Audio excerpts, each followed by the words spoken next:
name is Gail Kelly, and I, along with my husband and the Donahue family, the McCarthy family, and the Reese family, want to welcome you to tonight's event. This is an event that we were hoping to have in person last spring before we were rudely disrupted by COVID, but we are just thrilled that you're here. Thank you so, so much for joining us. The four families that are hosting, between us, we have 15 children, and 9 of those children are adopted. 8 from South Korea and 1 cutie patootie from China. And over the years, our families have met, the wives, the moms have met over many dinners, just sharing the joys and the challenges of having adopted children. But one of the resources that our group has really benefited from over the years are the resources from C.A.S.E. And we are just so excited because it was difficult for our families to engage in C.A.S.E. because of its current location, but we're excited with the prospect of having a C.A.S.E. presence in the Baltimore area. And one of the things that the women did over the years was we read a book, and this book had a profound impact on our understanding of adoption and the way we parent our children. And that book is called Beneath the Mask, and it was written by Debbie Riley, who is the co-founder and CEO of C.A.S.E.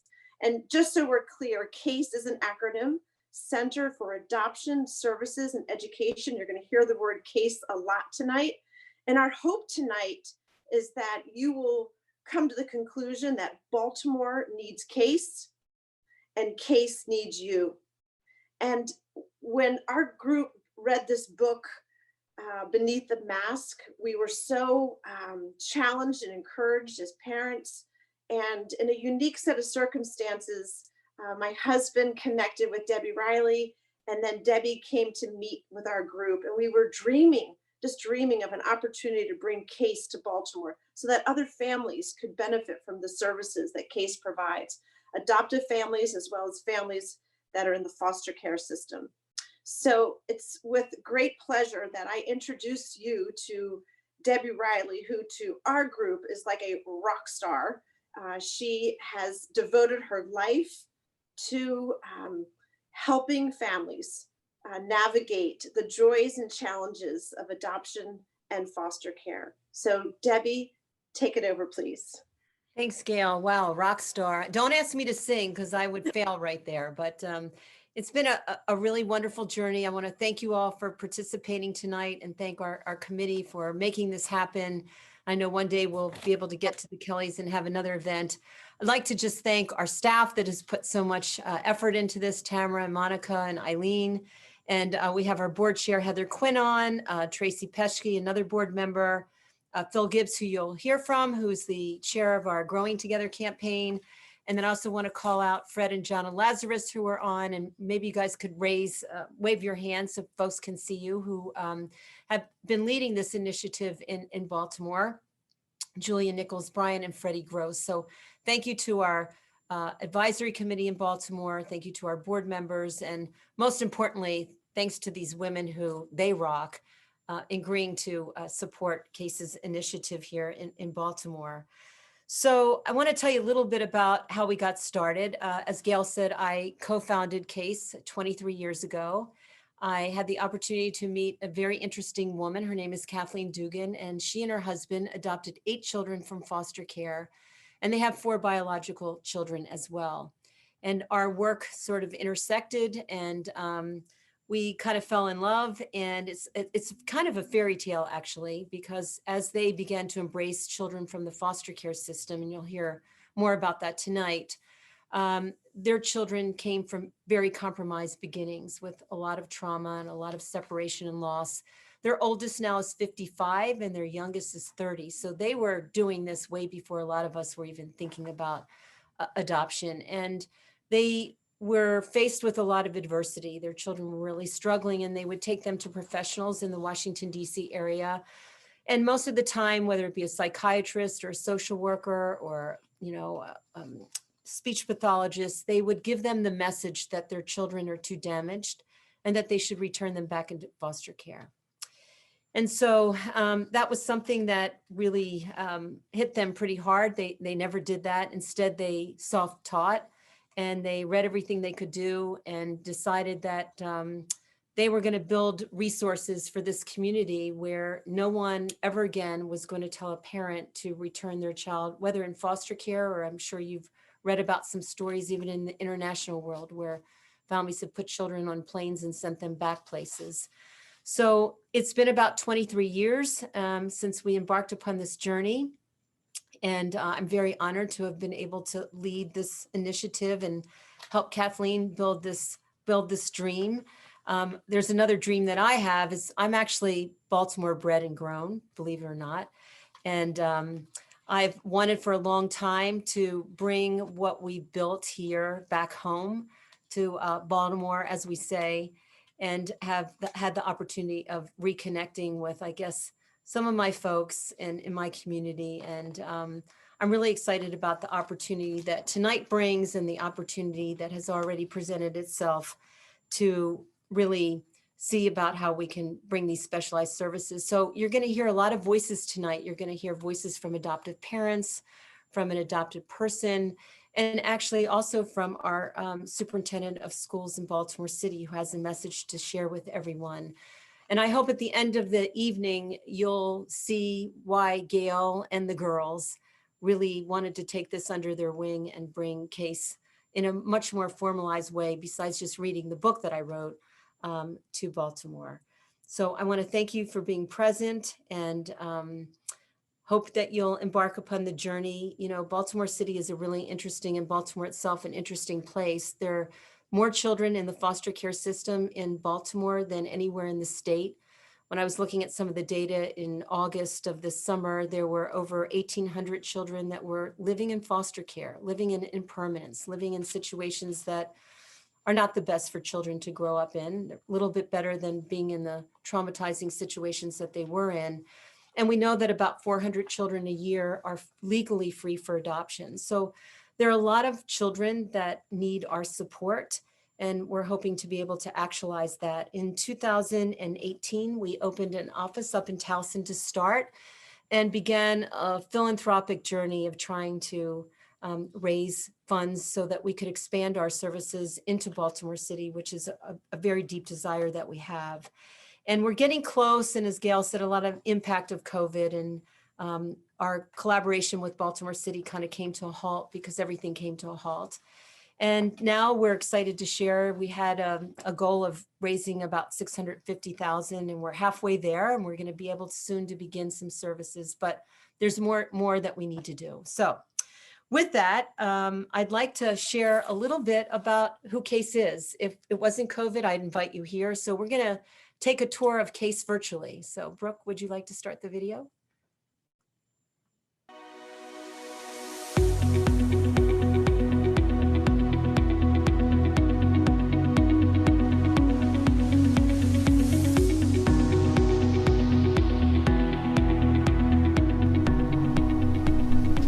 Welcome to C.A.S.E.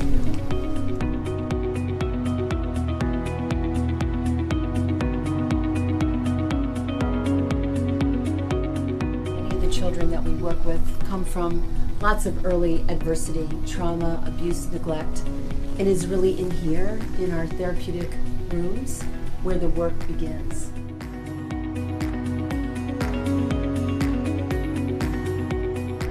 Many of our families will wait to meet with their therapists, and we try to share as many educational materials that we can. Any moment that we can do something to enhance their understanding of the unique issues of foster care and adoption, we take that opportunity. A safe place for them to wait while their parents might be talking with us. At C.A.S.E, working with the family is really our focus. As I began this work, it became really clear to me that there were such complexities for adolescent adoptees in their struggle for identity. We need to be creative and skillful in being able to have lots of different tools and strategies in working with a variety of children at different ages and different stages developmentally. One of the therapeutic tools that we use is sand tray therapy. And this is actually a sand tray. where the children that we work with are asked to create their world.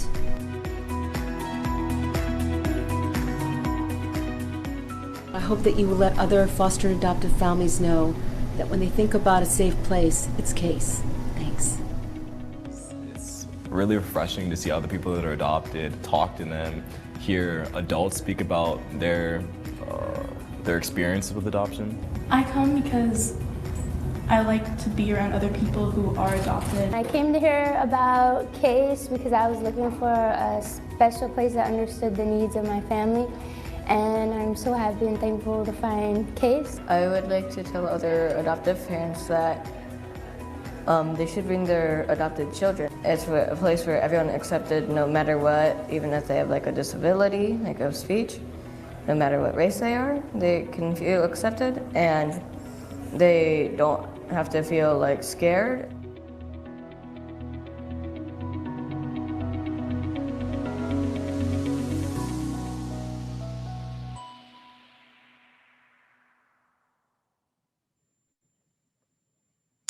So thanks for letting me share a little bit about who we are and where we are. You know, I'm actually sitting in the office tonight and, you know, I watched the video and, you know, I have a little sadness because the halls are quiet and the rooms are empty. And, you know, I can't wait for kids and families to come back. And, you know, I can't wait to replicate what we've created down here in Baltimore. So at this point, I would like to introduce a special person in my life.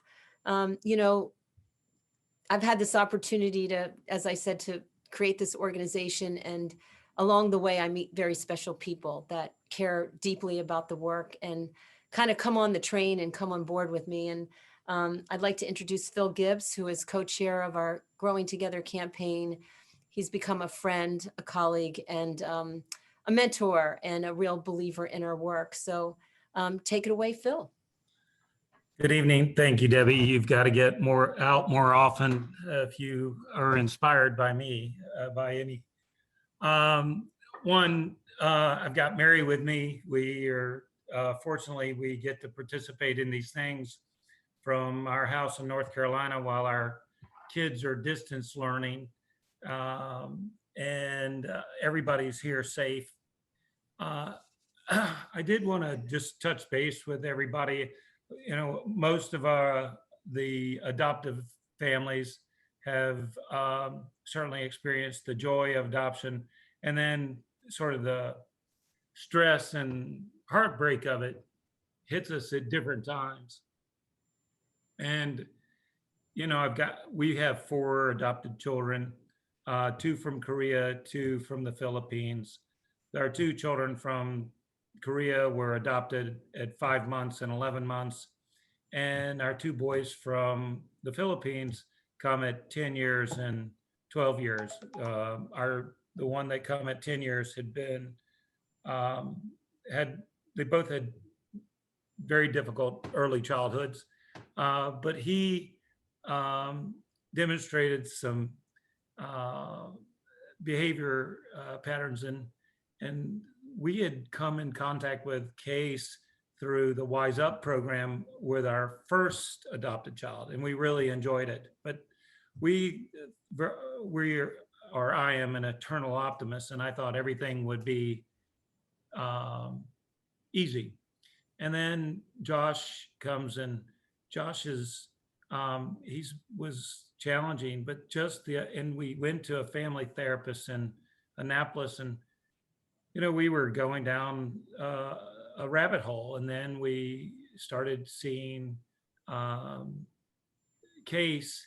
And just the other night, Josh is sitting there laughing about some of his antics of his early life with us, and we all appreciate the services that we've received, and it's the specialized service that I think really needs to be shared, and I think both adoptive and foster families can benefit greatly. And we're proud to be a supporter. I've been wrangled into being the co-chair of the gala. I generally don't, I'm about behind the scenes guy. But Debbie has been very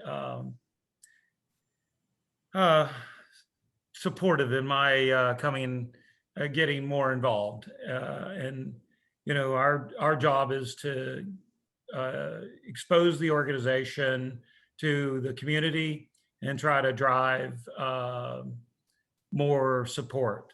We are participating on the campaign in a couple of different roles. Our main role has been a planned gift that we are proud to make, and hopefully we can continue to support the organization in a very strong and deliberate way. So thank you for joining us tonight. Well, thanks, Phil. And, you know, I don't want to leave Mary out there. I know she likes to play a silent role, so I didn't want to call you out too much. But I want to thank both of you because they've made a significant lead gift for the Baltimore initiative to really get things moving, and have done so much. So thank you for sharing about your family. And I know that they're open to share more at other times about, you know, what they've experienced in the sports that they've needed. So thank you both from my heart. So now I would like to talk a little bit about the next video that we want you to see. We thought that it would be really important to hear from someone that's in your community, someone that's touching lives of children in such a powerful way. And right now, most of our children are being touched virtually. And I'd like to now introduce Dr. Sonia Brookings Santalisa from the Baltimore City Schools. And she couldn't be with us tonight, but was wonderful to do this video. So Brooke. Good evening. I'm Dr. Sonia Brookins Santalisis, Chief Executive Officer of Baltimore City Public Schools. City Schools currently has more than 1,000 foster care students in our schools, whom we support through our Homeless Services Office in partnership with the Department of Social Services.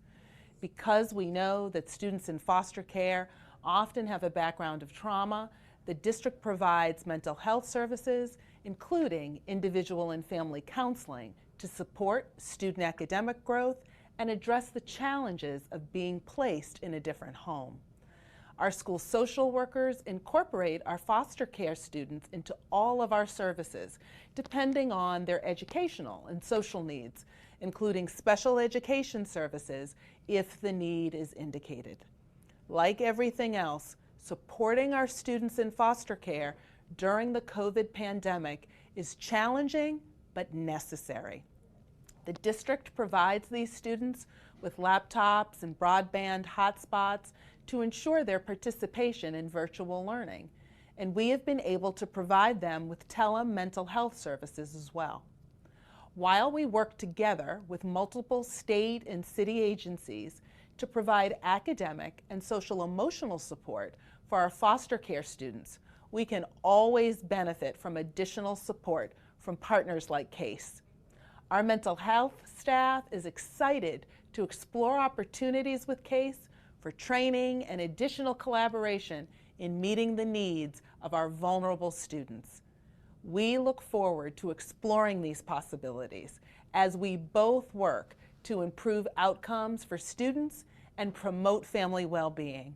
Thank you for inviting me to participate this evening.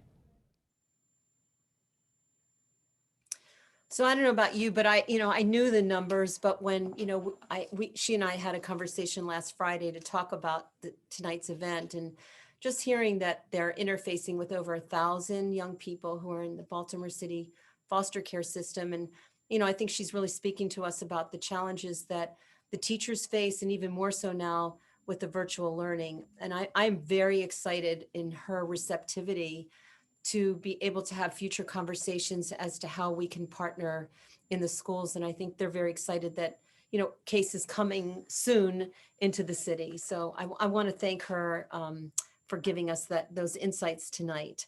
I now want to move into a really special part of the program in being able to share with you the voice of another adoptive parent, Jessica Richmond. She and her husband were nominated and given the award in 2017 from Montgomery County, Maryland, as the Foster Parents of the Year.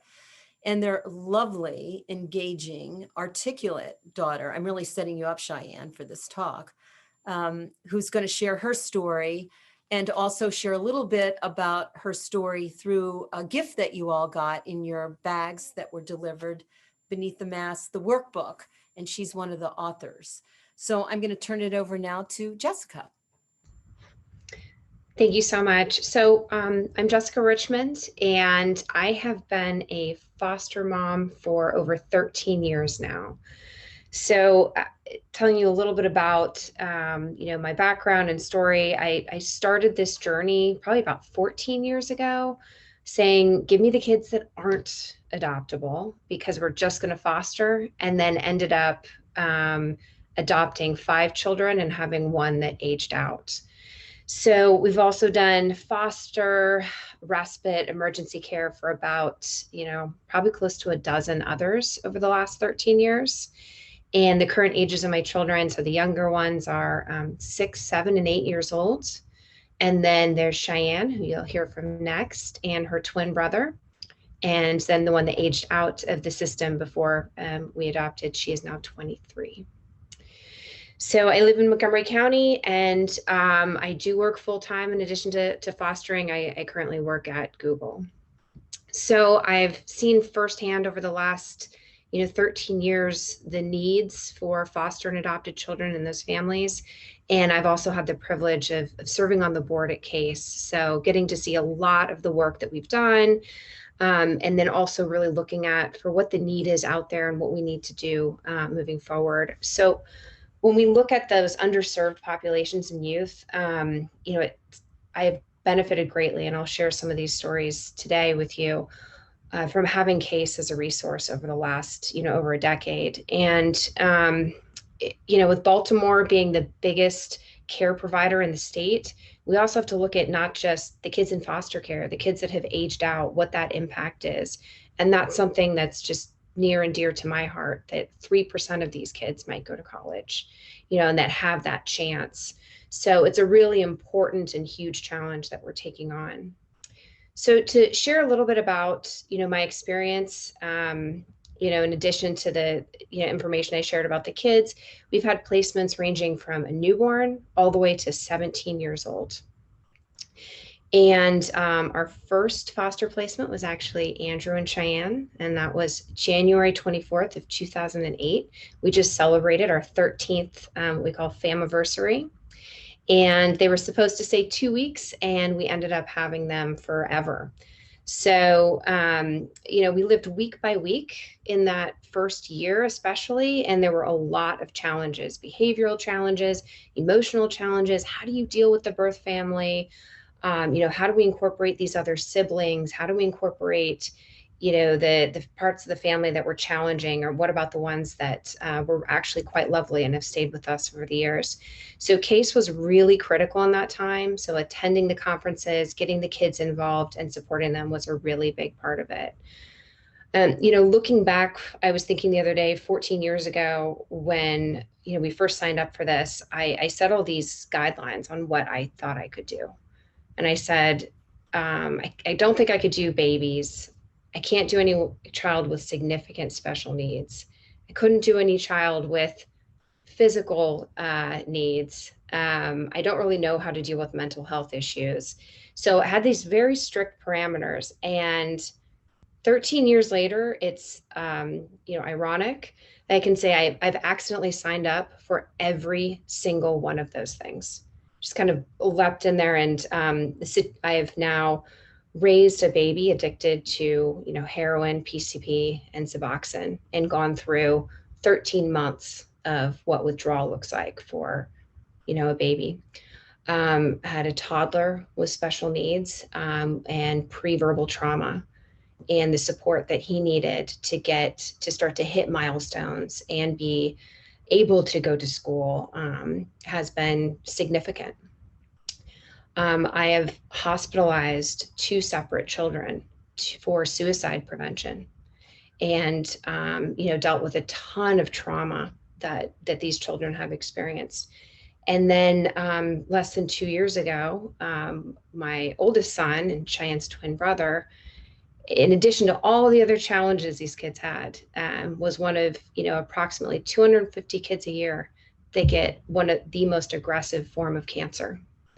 And so I spent 5 months in East Baltimore at Hopkins, working on his cancer journey, getting through that, including a month on life support and in a coma.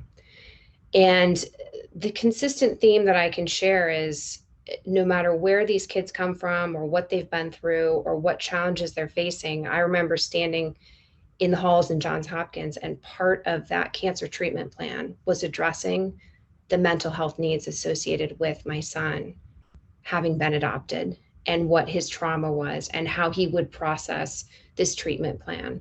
So even as these kids grow up and they're young adults, and no matter where they, what they're faced with, their birth story, their adoption story, the trauma they went through, it stays with them forever. And having the tools to be able to support that is just, so critical.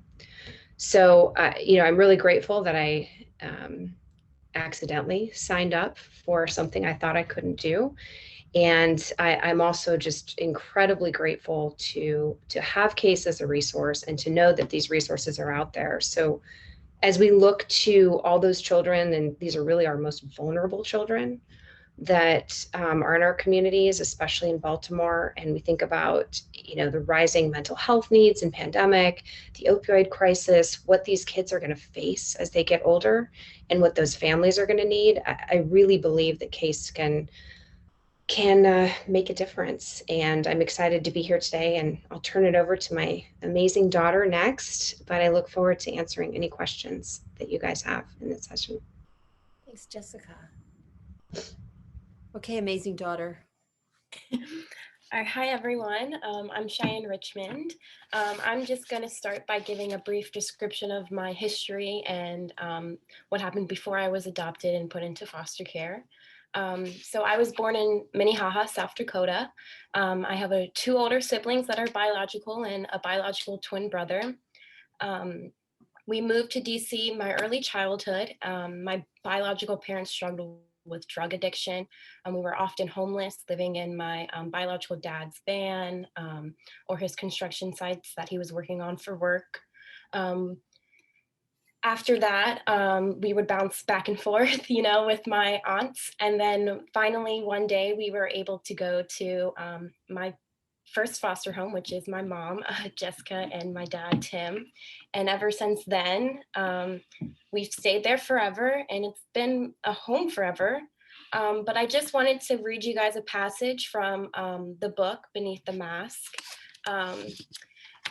And the reason why I'm doing this is because being an adopted kid, it's been a struggle to find my identity. But here's a passage that I chose to read to you guys. I chose to write about identity because it is the stuck spot that has impacted me the most. Most adopted kids who I know most adopted kids who I know don't know anything about their birth family history. But I think sometimes I know too much, and the things I know sometimes make me knowing who I am very complicated. I worry about the fact that my birth parents have bipolar disorder and addiction problems, and I don't know if these problems could be passed on to me, and I don't want to end up like the way they did. Fortunately, I also have positive characteristic traits from my birth parents and extended birth family relatives. They are intelligent, musically talented, and have a great sense of humor. Now, with that being said, I've taken positive traits from my biological family and positive traits from my adoptive family, and it's kind of formed who I am today. Not only that, but C.A.S.E has helped me. I've been working with a therapist throughout my years to help with depression and questions about what I might have with like how to deal with certain situations when it comes to like my biological parents and siblings trying to come back into my life as being an adoptive adult now since I moved out. So that has been challenging, but with C.A.S.E, I've loved going to their events, their fundraisers. I've loved making new friends there. And I just love staying involved with everything that C.A.S.E has done in my life. Um, but with everything being said, I did want to end by saying that you shouldn't be afraid for adoptive parents. Don't be afraid to tell your kids about their story because that is what makes them who they are, and embrace it. Embrace your positive characteristic traits because that is who that is what makes you who you are. Thanks, Cheyenne. Such powerful words, such wisdom from someone who's so young, right? We'll all benefit from that wisdom. So, Jessica and Cheyenne, I know we're in this virtual world and maybe we're getting more comfortable with it by now. It's been about a year, but they're really open to hearing from you all and asking any questions or comments that you might have. So I'd like to open it up and have a little bit of dialogue tonight. Anybody want to ask a question? You can either ask it or type it in the chat, whichever you're comfortable with. Not, I might call on you. Okay, I'll ask a question. Thank you, Heather. Hi, Cheyenne. Hi, Jessica. Good to see you. Can you talk a little bit about how C.A.S.E specifically has helped you? And I know that you probably have gone to other therapy and whatnot, but talk about how C.A.S.E might be have a unique perspective dealing specifically with adoptive and foster kids. Sure. And Cheyenne, do you want to, I don't know if that maybe for both of us, but I think, the challenges, I think a lot of times the therapists that don't have experience with open adoptions or even closed adoptions, or the challenges that these children go through, don't know how to embrace that part of their identity and that hole that they have. Right. So when we work with C.A.S.E, one of the things that I think not just supported Cheyenne and all of my children was being able to be open about their adoption story and understand it, but then also gave me a lot of support early on in those early years for how, what I could talk about and how to discuss really difficult issues. So is your birth family, why did they do this? Don't just block that out. Use age appropriate wording and techniques to have those conversations and evolve them over time so that that can be part of their story and not something that we just close off, which, therapists and support systems that don't have that experience can often build those walls around the biological family. And that ultimately hurts your children and then hurts your entire family. So Cheyenne, I don't know if you have anything you want to add to that. Well, specifically for me, C.A.S.E has helped me because I have a therapist through C.A.S.E. Her name's Susan, and I'm able to talk to her, and I'm open to talk to her about my history and my past, and she usually has the right answers to give me. And she's a really great woman, really great person to be around. And I've also loved C.A.S.E because the fundraisers that I get to go to, I get to meet kids my age, and I get to make new friends, and we all get to talk about like our stories and how we've overcome those stories. That's why I love C.A.S.E. It's kind of interesting, and I'm curious what those that are listening, when you think of a specialization, so in your life, can you think of some times where you went to, instead of a general practitioner, you went to a physician that specialized in something? And I think that's what we're saying here is, I didn't know, I don't know if I shared this, but I'm an adoptive parent. My son's almost 30, but I'm also a marriage and family therapist of almost 40 years. And before I got into this specialized work, I was just doing general practitioner therapeutic work. And I really didn't know what I know now. And the only reason I know what I know now is really through, the families and young people like Jessica and Cheyenne. And I've come to learn in my soul that this work, the support of this population requires a specialization. And I think that's the message that we want to give tonight is some of you might say, well, you know, there are lots of therapists out there, or there's so many centers in Baltimore, you know, that I know of. Why do we need another one? And I guess what the message is that we want to say tonight is that there really is a subspecialization, and that's what we're about. And we've had such, I think, incredible outcomes. This is just one family or two families that's sharing of the, you know, we see about 800 families a year. So I hope that you'll see what makes this work unique through the voice of Cheyenne. I think you really said it really well, and Jessica too. So thanks. Any thoughts, comments? You're all so quiet. Have you been eating the cookies that we sent? The hot chocolate? Yes? What cookies? Well, you didn't get any, but we'll send some. Some of you didn't get them, but I see an old colleague of mine, Marcy Gitt. Hi, Marcy.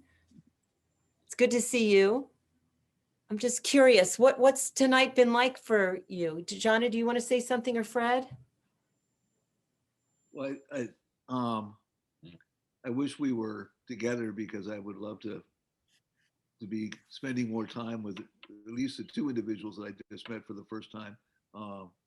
And I'm sure that there are many others.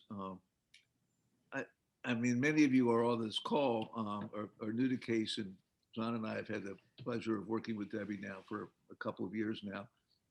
And I've been unbelievably impressed and with the work that she does. And we also have two adopted children and went through lots of stories that we won't go into tonight, but never had the benefit of a case to work with, and worked with many therapists over the years and got lots of bad advice from very well-known people. And so I just think this is a huge resource. I mean, we desperately need to be able to bring them in and find the resources in Baltimore. The public resources in the city are not what they should be compared to what exists in some of the other counties that C.A.S.E has been able to work with. And I think it's really important for us to all band together and find the resources to be able to make it work. I was really thrilled to see Dr. Santelisa's statement and video. I'm aware of the experience in the city with respect to the foster care, but she certainly said it very articulately, and it's really very, very true. And I think it shows the huge need of all the partners that we have in the school system and the city agencies and so forth that really desperately need our help to be able to help these young people. And what we're doing is not only helping these people, but we're also helping the city, because we're taking people out of a track which otherwise is not a very promising one for most of these young people. And this work is going to make a huge difference over time. So anyway, that's sort of my comment. But I just can't believe what the Richmond family has done. I mean, I'm just in awe of the incredible work they've done with their children and the devotion they've had and the passion that they've had. Unbelievably impressive. Thanks, Fred. Thanks, Jonna. So I'm going to turn it back to Gail to kind of wrap some things Wow. up. Those are some tough acts to follow. Let me just first say to Jessica, thank you for sharing your personal stories with us. It made a profound impact on all of us. Cheyenne, thank you for your transparency and your candidacy and the hope that many others can have by having the services of C.A.S.E. You are a reflection of the success of that, and we are really grateful for your sharing. And again, I just want to thank Debbie for her devotion to this work. I think her illustration of going to see a general practitioner when you need to see a knee specialist is really well said. And many of us spent many years going to the wrong kind of help, and to get plugged into the right kind of help makes a tremendous, tremendous difference. not only for those children, but it's a ripple effect for those siblings, the parents, the grandparents, the aunts, the uncles, the cousins, the friends, that whole network that's connected to that family. I shared with you in the beginning that my hope was that you would see that Baltimore needs C.A.S.E and that C.A.S.E needs you. And there are 3 ways I'm going to suggest that you consider getting connected to C.A.S.E. And the first is just to let your network, your family and friends know about C.A.S.E. If you know anyone who has an adopted or a child from foster care in their home and need the services, let them know about C.A.S.E. Secondly, if you have any connections in Baltimore City, whether it's a political leader, a business leader, or a man or woman of influence, we would love to get connected to them. We believe the services that C.A.S.E will provide will make the city of Baltimore an even better city. And then finally, tonight's not about asking you to pull out a checkbook, but for some, you may feel led in your heart to consider doing that. And we do plan to follow up with you all as participants to discuss how that would look for you and for your family. We have a lofty goal to get this financed so that we can open our doors in Baltimore in a sound and successful way. And it takes resources. So those are the 3 ways I want to just encourage you to consider as we end our night. I've seen a few questions come up on the chat, and if you did ask a question, I'm gonna give it back to, not tonight, but ask that Debbie or Tamara or someone from C.A.S.E will get back to you with an answer to your questions.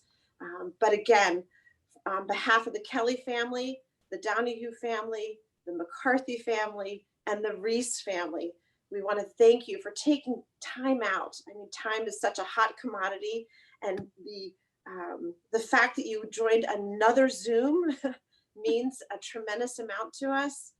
And your participation tonight is a huge encouragement. It is wind in the sails to this effort, and we are very, very grateful for your participation tonight. So with that, good night, stay well. And we look forward to reporting the great news that C.A.S.E will be open in Baltimore City in due time. God bless you all. Yay.